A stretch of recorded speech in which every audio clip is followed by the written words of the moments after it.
Hello guys.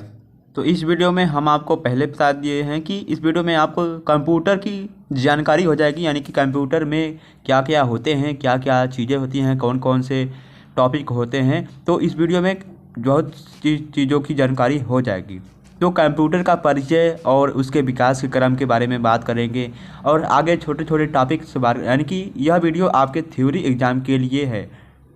यानी कि यदि आप ट्रिपल सी का एग्ज़ाम दे रहे हैं तो यदि आप इसको पढ़ के जाते हैं तो इसमें से बहुत से क्वेश्चन आपके ट्रिपल सी एग्ज़ाम में आ जाएंगे, यानी कि आने के चांसेस रहेंगे। तो यदि आप शुरू से कंप्यूटर नहीं पढ़े हैं, यदि आप कंप्यूटर पढ़ रहे हैं या कहीं पर क्लास ले रहे हैं तो इस वीडियो को ज़रूर से ज़रूर देखें। नॉर्मली क्वेश्चन पूछे जाते हैं कंप्यूटर में जो इसमें आपको देखने को मिलेगा। तो चलिए वीडियो को शुरू करते हैं। तो इसमें हम बात करेंगे कंप्यूटर का परिचय एवं विकास का क्रम, उसके बारे में बात करेंगे। तो वीडियो शुरू करने से पहले यदि हमारे चैनल पर नए हैं तो चैनल को सब्सक्राइब करना ना भूलें और यदि बेल आइकन का बटन नहीं दबाया है तो दबा दें ताकि आने वाले वीडियो का नोटिफिकेशन आपको सबसे पहले मिलेगा। तो यह वीडियो आने की बहुत ही इंपॉर्टेंट है आपके एग्ज़ाम के लिए, ट्रिपल सी एग्ज़ाम के लिए और जो कंपटीशन एग्ज़ाम की तैयारी करते हैं उनके लिए भी है। तो यह थ्योरी बेस पर आधारित है। तो कंप्यूटर का परिचय और विकास क्रम, यानी कंप्यूटर शब्द की उत्पत्ति अंग्रेजी के कंप्यूट शब्द से मानी जाती है जिसका अर्थ है गणना करना। कंप्यूटर जिसे हिंदी में हम अभिकलित अथवा संगणक कहा जाता है, यानी कंप्यूटर का जो हिंदी नाम है क्या है, संगणक कहा जाता है। चलिए अब इसके कौन कौन से पार्ट होते हैं, यानी कि कंप्यूटर का फुल फॉर्म क्या होता है। यदि आपसे किसी ने पूछ लिया है कंप्यूटर का फुल फॉर्म क्या होता है तो सी का मतलब कहता है कैलकुलेशन यानी गणना करना, कॉमन, ठीक है। ओ का मतलब क्या होता है ऑपरेटिव यानी कि क्रियाशील यानी कि ओरिएंटेड, ठीक है। और दिया है यम से क्या होता है मशीनिस्ट यानी कि यांत्रिकी यानी कि मशीन, ठीक है। और पी से क्या होता है प्रोसेस यानी कि प्रक्रिया, पार्टिकुलरली, ठीक है। और नेक्स्ट क्वेश्चन है यूजफुल उपयोगी यानी कि यूनाइटेड। और नेक्स्ट क्या है द से मतलब टी से क्या होगा द सास्योर्स यानी कि शब्द कोश, टेक्निकल, ठीक है। और क्या दिया है एक्सटेंसिव यानी कि विस्तृत यानी कि दिया है एजुकेशनल। और नेक्स्ट क्या है आर यानी कि रिसर्च यानी कि अनुसंधान शोध, रिसर्च। यहाँ पर educational, technical, United, particularly, machine oriented और ऊपर क्या दिया गया है कॉमन। तो ये सभी क्या है कंप्यूटर के, यानी कि कंप्यूटर का फुल फॉर्म शो होता है।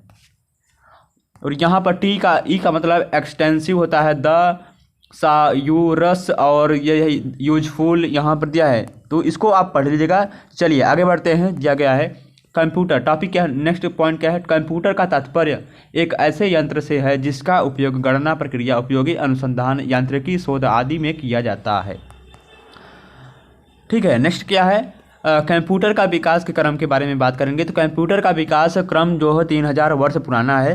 चीन के सबसे पहले गणना यंत्र अबेकस का आविष्कार किया था। चीन ने सबसे पहले जो गणना यंत्र का है उसे अबेकस का आविष्कार किया था, ठीक है। नेक्स्ट क्या है हमारा यहाँ पर छोटे छोटे यानी कि COMPUTER, ठीक है। और द दिया है इंटेज। इस कंप्यूटर का पूरा नाम है electro NIC numerical integrator and calculator है। इसका विकास आर्मो के लिए किया गया था। चलिए नेक्स्ट क्वेश्चन की तरफ बढ़ते हैं। अब कंप्यूटर की पीढ़ियों के बारे में बात करेंगे, ठीक है। कंप्यूटर की पीढ़ियाँ यानी जनरेशन ऑफ कंप्यूटर। नेक्स्ट क्या है हमारा दिया है जनरेशन, यानी कि फर्स्ट जनरेशन में जो फर्स्ट जनरेशन है 1945 से 1955। और टेक्नोलॉजी में क्या है वैक्यूम ट्यूब का उपयोग किया गया था फर्स्ट जनरेशन के कंप्यूटर में। नेक्स्ट क्या है थर्ड यानी सेकेंड जनरेशन कंप्यूटर में 1956 से 1965 यानी कि ट्रांजिस्टर का उपयोग किया गया था। नेक्स्ट क्या है थर्ड जनरेशन कंप्यूटर 1966 से 1975 यानी कि IC यानी कि इंटीग्रेटेड सर्किट का उपयोग किया गया था थर्ड जनरेशन के कंप्यूटर में। नेक्स्ट क्या है पाँचवा यानी कि फिफ्थ जनरेशन के में क्या यानी कि उसका साल क्या है ईयर क्या है 1976 से 1985 यानी कि VLSI का उपयोग किया गया था। नेक्स्ट क्या है पाँचवा यानी कि फिफ्थ जनरेशन में 1985 से वर्तमान यानी कि अब तक। तो इसमें क्या इस्तेमाल किया है AI का इस्तेमाल यानी कि आर्टिफिशियल इंटेलिजेंस का इस्तेमाल किया गया है। तो ये थे कंप्यूटर जनरेशन के पीढ़ियाँ और नाम और उनके यानी कि कौन सी टेक्नोलॉजी यूज किया गया था। चलिए बढ़ते हैं आगे। पाँचवीं पीढ़ी यहाँ पर दिया गया है। तो इस पीढ़ी में IC की आधुनिक तकनीकी का उपयोग किया जाने लगा तथा किया जाने लगा था। आईसी यह तकनीकी यूएलएसआई थी, ठीक है। और इसका पूरा नाम क्या है, अल्ट्रा लेजर स्केल और दिया है इंटीग्रेशन नाम है, आई यानी कि यूएलएसआई का फुल फॉर्म है। आगे क्वेश्चन है, इनमें यानी कि इसमें हाई लेवल भाषा का उपयोग किया गया था 5th जनरेशन वाले में। इसमें हाई लेवल भाषा का उपयोग यानी प्रोग्रामिंग के लिए किया जाता है जो कि अधिक सरल है। इन भाषाओं में GUI इंटीग्रेट इंटरफेस का उपयोग किया जाता है। आइए हम बात करते हैं कंप्यूटर के प्रकार। कंप्यूटर के प्रकार दिया है तो टेक्नोलॉजी के मामले में, साइज के मामले में और यूज, ठीक है। तो पहला क्या है, एनालॉग कॉम, और यह है यहाँ पर इसकी साइज क्या है, मेन फ्रेम, जनरल चीज यानी कि जनरल यूज के लिए किया जाता है, जनरल पर्पस के लिए किया जाता है। नेक्स्ट क्या है हमारा digital.com, तो क्या है मिनट, साइज कितना है मिनट, और क्या स्पेशल पर्पस के लिए किया जाता है। नेक्स्ट क्या है hybrid.com यानी कि माइक्रो, ठीक है। चलिए आगे बढ़ते हैं हम। तो अब बात करेंगे हम माइक्रो कंप्यूटर के बारे में। तो यह कंप्यूटर आकार में छोटे होते हैं। इन कंप्यूटर का विकास 1970 के दशक में हुआ था। इस कंप्यूटर में माइक्रो प्रोसेसर का उपयोग किया जाता है। इन कंप्यूटर को पीसी भी कहा जाता है, यानी पर्सनल कंप्यूटर, जिनको विभिन्न भागों में बांटा गया है। चलिए देखते हैं कितने भागों में बांटा गया है। तो desktop computer, notebook computer, laptop computer, tablet computer और प्लेटॉप कंप्यूटर, ये सभी क्या है यानी कि पीसी के भाग हैं, यानी पर्सनल कंप्यूटर के क्या हैं, ये सब भाग हैं। अब दिया है सुपर कंप्यूटर, तो हम बात करेंगे सुपर कंप्यूटर के बारे में। तो यदि आप सुपर कंप्यूटर के बारे में नहीं जानते हैं तो जान लेंगे इस वीडियो में। तो यह वीडियो आपके लिए बहुत इंपॉर्टेंट है। यदि आप कंप्यूटर की जानकारी रखना चाहते हैं थोड़ी बहुत, तो इस वीडियो को जरूर से जरूर देखें। और यदि आप इसका PDF चाहते हैं तो टेलीग्राम चैनल से आपको जुड़ना पड़ेगा। तो सुपर कंप्यूटर विशेष प्रकार के कंप्यूटर होते हैं। इनका निर्माण विशेष कार्य के लिए किया जाता है। यह दुनिया के सबसे तेज और बड़े कंप्यूटर होते हैं। भारत का पहला सुपर कंप्यूटर क्या है, परम 8000 है। तो यानी कि सुपर कंप्यूटर का जो साइज होता है पूरे एक कमरे के बराबर होता है, यानी कि आपका जितना बड़ा कमरा होगा, रूम होगा, उतना बड़ा साइज होता है सुपर कंप्यूटर का। नेक्स्ट क्या है, सुपर कंप्यूटर के कार्य क्या हैं, तो यह आंतरिक यात्रा के लिए होता है, मौसम विज्ञान की जानकारी ज्ञात करने के लिए होता है, युद्ध के समय उपयोग होता है सुपर कंप्यूटर। अब हम बात करते हैं मिनी कंप्यूटर के बारे में, यानी छोटा। तो DP दिया है PDP-8 first generation mini computer, जिसका विकास 1965 में किया गया था। DEC कंपनी ने बनाया था। DEC का पूरा नाम डिजिटल इक्विपमेंट कॉरपोरेशन होता है। DEC का फुल फॉर्म, यानी कि इस कंपनी ने मिनी कंप्यूटर यानी कि PDP-8 को बनाया था। और इसके चलिए बात करते हैं कंप्यूटर की विशेषताएं। तो कंप्यूटर की क्या विशेषताएं होती हैं, चलिए बात करते हैं कंप्यूटर की क्या विशेषताएं हैं। तो स्पीड, एक्यूरेंसी यानी शुद्धता, मेमोरी और वर्सटाइल और डिसीजन मेकिंग, पावर, लॉजिक और मुख्य विशेषता, यानी कि यह क्या होती है कंप्यूटर की विशेषता होती है। नेक्स्ट क्या है, कंप्यूटर इलेक्ट्रॉनिक डिवाइस, मैथमेटिकल गणितीय है और लॉजिकल यानी तार्किक, ठीक है। यहाँ पर दिया गया है टॉपिक क्या है, कंप्यूटर एक इलेक्ट्रॉनिक डिवाइस है जो गणितीय और तार्किक दोनों प्रकार की गणना करता है। यह भी आप परिभाषा बता सकते हैं छोटे शब्दों में। तो यदि आप चैनल पर नए हैं तो चैनल को सब्सक्राइब करना ना भूलें। अब यहाँ पर देखिए डाटा यानी कि आंकड़े। तो आंकड़े से क्या होते हैं, डाटा प्रोसेसिंग और इन्फॉर्मेशन यानी सूचना मिलती है डाटा से। नेक्स्ट क्या है, कंप्यूटर एक ऐसा उपकरण है जो दिए गए आंकड़ों को सूचना में परिवर्तित करता है। क्या है, कंप्यूटर एक ऐसा उपकरण है जो दिए गए आंकड़ों को सूचना में परिवर्तित करता है। जैसे मान लीजिए EDP यानी कि इलेक्ट्रॉनिक डाटा प्रोसेसिंग, EDP का full form electronic data processing. ये भी एक क्वेश्चन तैयार हो गया है आपका, तो आपसे फुल फॉर्म पूछ सकता है EDP का। चलिए आगे बढ़ते हैं हम। तो आगे हम बात करते हैं बेसिक्स पार्ट के बारे में, जो कंप्यूटर के बेसिक पार्ट होते हैं। इनपुट दिया है यहाँ पर, इनपुट आउटपुट CPU। तो बीच में क्या है, CPU यानी कि सेंटर ऑफ प्रोसेसिंग यूनिट होता है।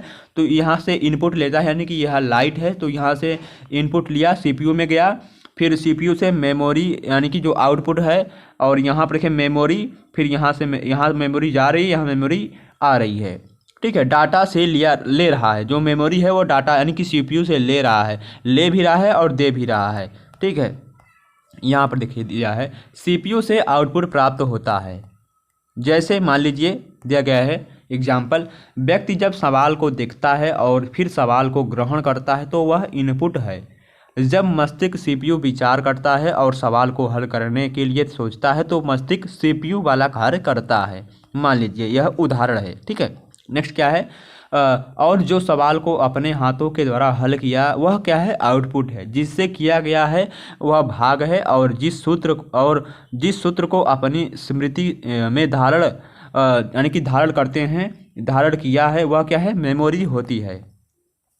अब हम बात करते हैं इनपुट डिवाइस के बारे में। तो इनपुट डिवाइस यानी मानवीय निर्देशों को कंप्यूटर के समझने योग्य संकेतों में परिवर्तित करने के लिए जिन युक्तियों का प्रयोग किया जाता है उन्हें इनपुट युक्तियां कहते हैं। जैसे कीबोर्ड्स, माउस इत्यादि, ये सभी क्या है, हमारे इनपुट डिवाइस हैं, यानी कि जो कंप्यूटर के अंदर कार्य करते हैं।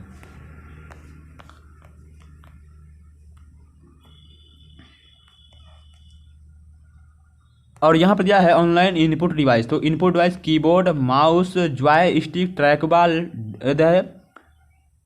डेटिंग टेबलेट, और दिया है digital tablet, MICR magnetic ink character recognition, OCR, ठीक है, और OMR, BCR, light pen, touch screen, voice recognition, ये सभी क्या है, इनपुट डिवाइस हैं। अब बात करते हैं कीबोर्ड के बारे में। ठीक है, तो यहाँ से कीबोर्ड, तो कीबोर्ड टेक्स्ट एंट्री F1 और यहाँ पर F2 दिया है, 104 की होते हैं आउटरी। ठीक है, और फंक्शन की कितने होते हैं, स्पेस बार सबसे बड़ी कुंजी होती है, आपको पता होगी। नेक्स्ट क्या है, दिया है कुछ कुंजी केवल शिफ्ट और कंट्रोल के साथ दबाने पर ही काम करती हैं, इन्हें हम संयोजक कुंजी कहते हैं। यानी कि जो कुंजियाँ शिफ्ट और कंट्रोल के साथ काम करती हैं उसे हम संयोजक कुंजी कहते हैं।